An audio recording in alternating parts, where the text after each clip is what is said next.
Growing up as a young boy, Blake's childhood was a happy one. But from a young age, she began to experience gender identity issues.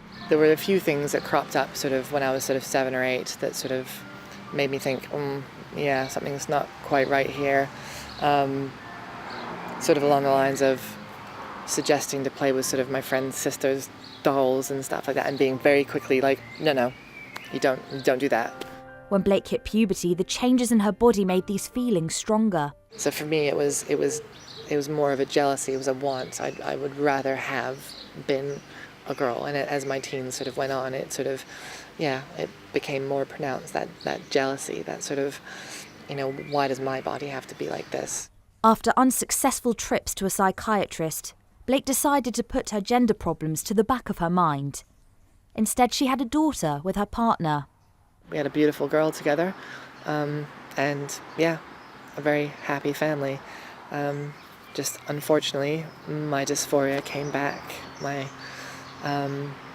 gender dysphoria came back in a very, very bad way, and it was then that I knew that I had to do something about it. It was either that or, it would have been the end of me, basically. Her partner struggled to cope with Blake's gender concerns. In the end, she left the island and took their daughter with her.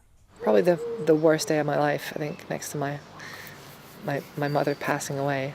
Was the day going to court and agreeing for her to go. So that's been very, very hard.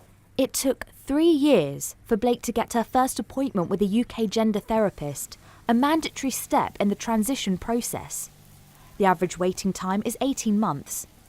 Blake has been funding her own hormone treatment, but is waiting for surgery that she cannot afford. From my referral from my psychiatrist here to surgery dates, that could be upwards of almost towards 5 years, So it's a painfully long process that really does not need to be anywhere near that long. In Guernsey, between 20 to 30 people have been referred for treatment since the States began funding it in 2014. And equality charity Liberate is working to make life easier for people who are changing gender. People go through an amazing amount of mental anguish whilst waiting for appointments to happen. You currently have to go through pretty much a 3-stage procedure to get to your first gender clinic meeting. So if we can cut down on that, then that would make a massive difference to people, especially sort of anxiety that people suffer with, and it'll save a lot of money in the process. The charity is in talks with the health department on how to reduce waiting times. Having an on-island gender therapist is one of the options they're looking into. They are really receptive to reducing those times and cutting out those steps in the middle. It will save them time and money, as well as obviously helping everybody else out.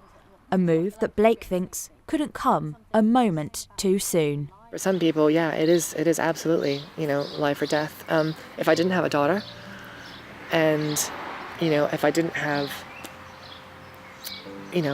family and friends that I cared about, if I was years and years, like I have been, stuck without help to start hormonally transitioning, this would have killed me eventually.